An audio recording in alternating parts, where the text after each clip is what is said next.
this video, we're going to be talking about necks. You guessed it.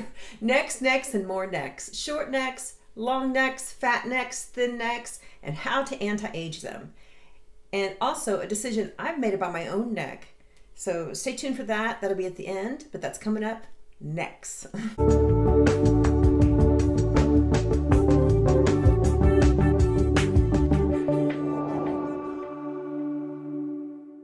Welcome back. Christine Byer here, licensed Master Esthetician for 20 years. Y'all know my channel is about necks, right? And that's the underlying motivation, I would say. Well, there's other motivations, but that's really what I've always wanted to improve on my own face. In my profile, I just don't have much of a neck, and I do these videos standing up, and I'm gonna show you a shot here that's not very flattering.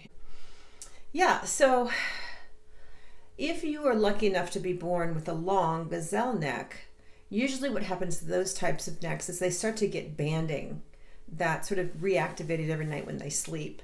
So those are not so easy to get rid of. There's Botox for that. You can smooth out the skin over it to make it a little bit plumper. But basically every time you sleep, you're going to reactivate those.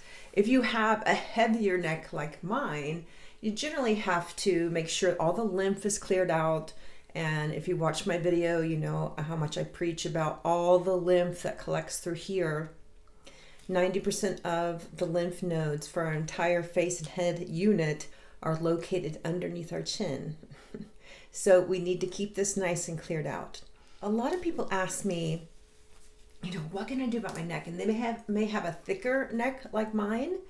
And a lot of times what people are not considering is that all this lovely fat that used to be up here sort of slides down our face and collects underneath our chin.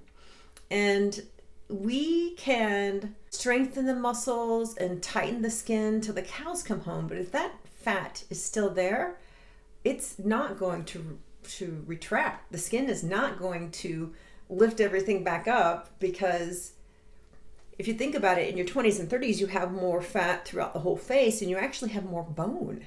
And so we have a degradation of bone, fat pads, collagen, and everything sort of falls in and down.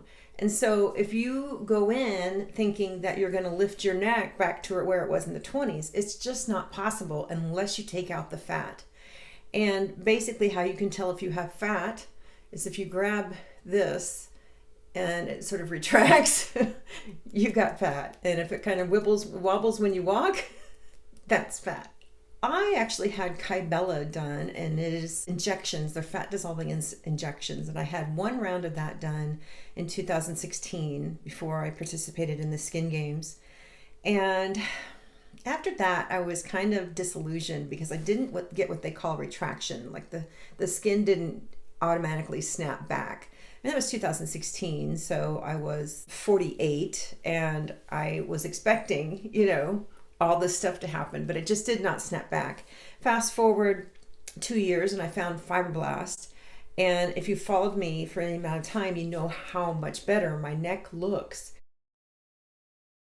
I'm pretty happy with it now. However, well, let me get back to talking about how to thin out or make a heavier neck look thinner. So I think my last video we did where you walk up the sternocleidomastoid and it starts to work out the tension from tech neck and let this all drain. So all these lymph nodes will drain. So, and then you can go to work. It's going to appear smaller. So whatever is not fat will drain. So then you can go in with your microcurrent. Then you can go in with your radiofrequency and shrink up the tissues. You could either do that or go to a pro and have them do a series to sort of tighten up your neck. But yeah, the neck, I gotta say, is probably one of the most difficult things to lift. It just is, because it's always facing gravity, more extreme gravity because it's underneath. We're swiveling our heads around. You know, the neck has actually more elastin, so that's good because we need it there. But it's a difficult thing to do. It's difficult to work with this area. And so the things that we can do at home and for ourselves are make sure we loosen up these muscles and get all the lymph flowing, right? So this is as small as it can be. Tighten up the muscles so they are as tight as they can be, like up. And we can also do shrinking treatments. Now, there's something that they don't always tell you is that the platysma, which is underneath all this, it's like this sheet, right? And it attaches here. It starts about here, it goes all the way up, and it's like a sheet. It's divided in the middle.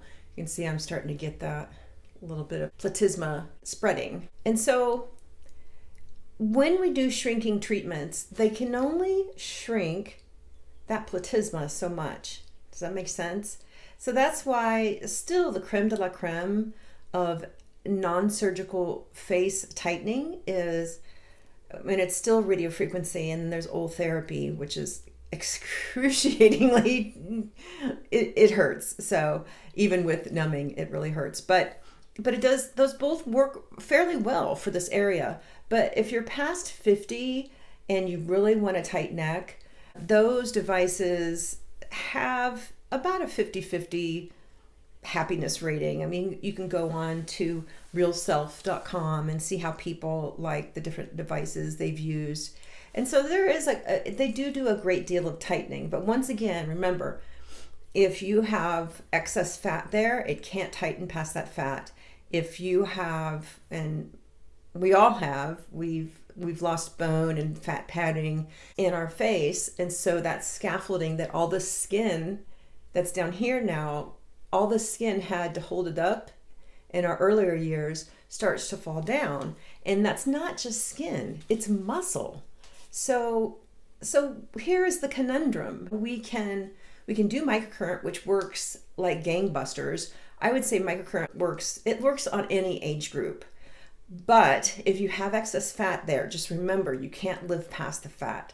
And so I've had women, and it's broken my heart, that have just berated themselves for having this neck that makes them look heavier or that ages them.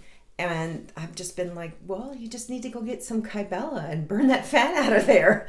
Get some micro liposuction, something, because that is 100% natural. It happens to everybody. Well, almost everybody, except for the people with the gazelle necks.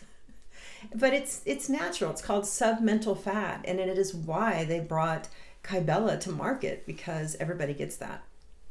So going back to what I was saying, it is a tough area. Microcurrent is nice because it will refill out the face as a whole, as a unit. You can do vectors and certain moves to help lift muscles, different moves that I've taught over the years that really do help. They make a difference. And working out fascia restrictions and the everyday facial expressions that work into our face from, just living, working all of that out and keeping everything flowing, it does a great job in making us look younger. However, in my own case, I've done microcurrent for the past, I found it in 2003, so 17 years. I've done radiofrequency, I've done Avatar Fibroblast, where you did the series of burns, and that really did shrink up my neck quite a bit. And gosh, what else? I had laser, but it didn't do one thing, not a thing. It was so painful, and it didn't do a damn thing. I was so upset. That was back in Austin, when I lived in Austin. I think I was 47. And they were like, non-surgical skin tightening, and it felt like BBs hitting my neck, and it just didn't do a thing. Why? Because all the fat that I had there, I had excess fat. So, and I was way skinnier back then, but I still had the fat. So things to consider. So my story is, I was working on a client, and it was about the second time she'd come in, and I noticed she had the tiniest, most discreet incision scar. And I said, you've had a facelift? And she's like, oh yeah, I tell everybody. And I said, wow, whoever did this did a great job. Can you tell me who it was? And she told me. And that planted the little bug in my head, in my ear. And I started thinking about it. And she told me how much it was. And it was not near what I thought it cost. And that just really planted it in my head that, maybe I could do that. So my husband, I was talking to him, and he knows how much I bellyache about this. I mean, he's always like, he likes to play with it, right? It's like one of those silly things you do with your husband. So anyhow, I'm pretty much used to just not figuring other ways around to get what I want. And I think so many times as women, we discount what we really want, and we don't let ourselves really dream and really want what we want, right? We put it off to the side. But I just couldn't stop thinking about it. And so, yeah, I was bellyaching to my husband about it, and he's like, just call that doctor. So I had a Zoom consultation, and she saw everything that I saw, and I was just like, I guess I'm doing this. And so what they're going to do is they're going to cut out some of this neck, and then they're going to do the tiniest of chin implants, because I have never had like a jawline. It just kind of goes, it's just, that is my anatomy. And that's also, if there's fat there, and then if this is your anatomy, if you have this tiny chin, there's only so much you can do with it. And so I think I was in my late 30s when I started complaining about it to my husband. He's like, you've been complaining about that since we've been married.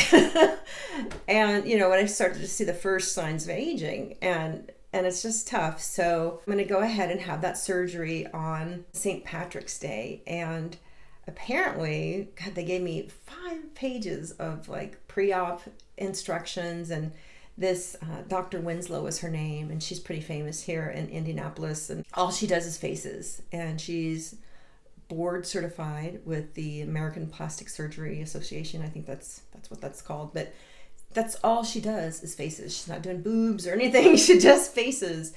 And I was impressed. I had never seen a scar look that good, and I've seen a lot of facelift scars. I think one of the reasons that scared me away was these post-surgical horrible scars on people that I would actually help them recover from. But this gal looked amazing. So that's the deal. I figured that's my next step in my decades-long journey with my neck. There's all sorts of things that I do, and I don't know if you guys know this, but I don't like to turn to the side in videos. I hate this.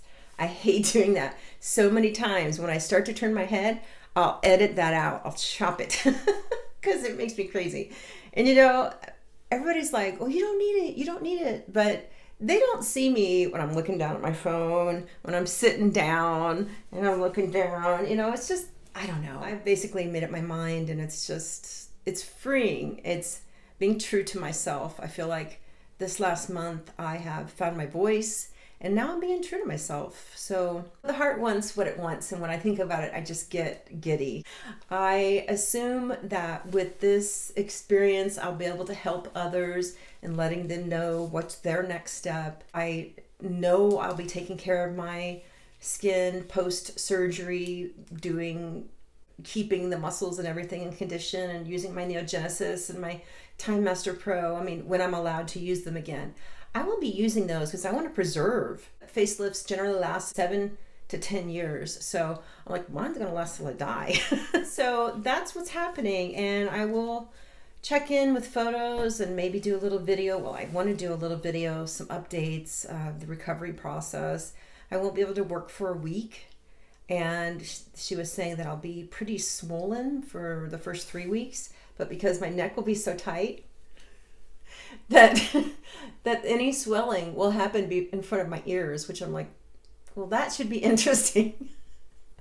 So I will be checking in with you all. Please wish me good luck. I'm so happy. I'm so excited. And it'll be fun to take you guys on this journey with me. So stay tuned. Lots of good stuff coming, and I'll talk to y'all soon. Bye now.